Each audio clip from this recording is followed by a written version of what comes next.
Realize it was true what they say about movements, how they all have disagreements about direction and level of militancy.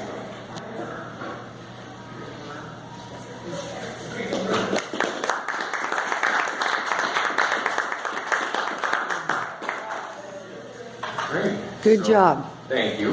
Thank you. Any questions? Any thoughts?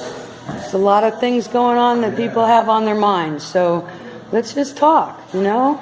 Let's talk. Yeah. Well, Oh. go ahead, let him go first. I'm sure to raise mine. Oh. Go ahead. I missed the beginning, so I don't know David and Jason and so forth. Can you give us a little character synopsis? Sure. Well, David is, well, I'll start off with Jason. He's my main character. Originally, because this is the third book in the series, Jason was the original small-town reporter who broke the big story, got the big job in New York, and then kind of everything snowballed from there once he started uncovering stuff. Marty, it was his boss that he ended up getting a job in New York, not knowing that he later found out that it was actually his dad. And that was one of the reasons he got the job. That was just one of the little twists and turns from the other book. So then Marty finds himself in Jerusalem, and David is like part of this like Mossad cell that's in Jerusalem. They just happen to see some American getting harassed by these Palestinians near the Wailing Wall. They come over to his aid.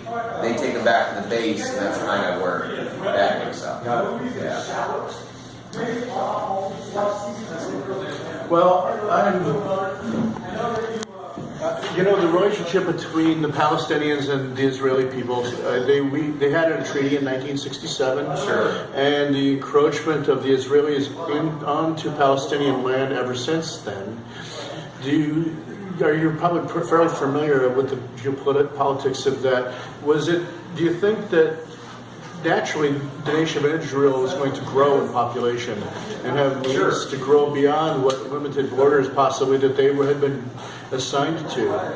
But do you think that do you think that Israel has had a heavy-handed approach to resolving that conflict rather than having a reasonable conversation, purchasing land, dividing things out in a more cooperative way with the Palestinians? And do you think that it was the hard-nosedness of the Israeli government and an unwillingness to compromise? Or would you say, that drove Palestinians to start to attack the Israeli people and things like that? Or how do you see that whole thing? Well, I mean, I think at this point nobody's innocent on either side. Absolutely. But I think also that Israel has had some very right-wing leaders leading the country in the last probably 10 or 20 years. I like to think of it when, who was before Netanyahu? I can't even remember right now.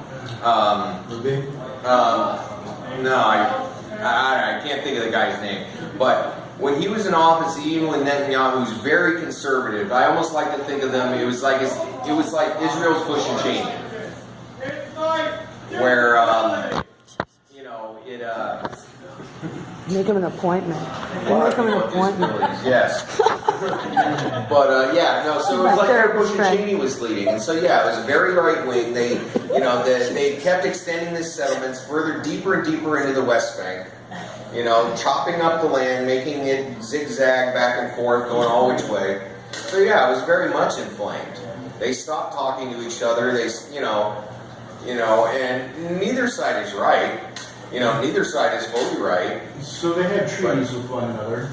Yeah. And then started violating the treaties without actually doing cultural impact. Right.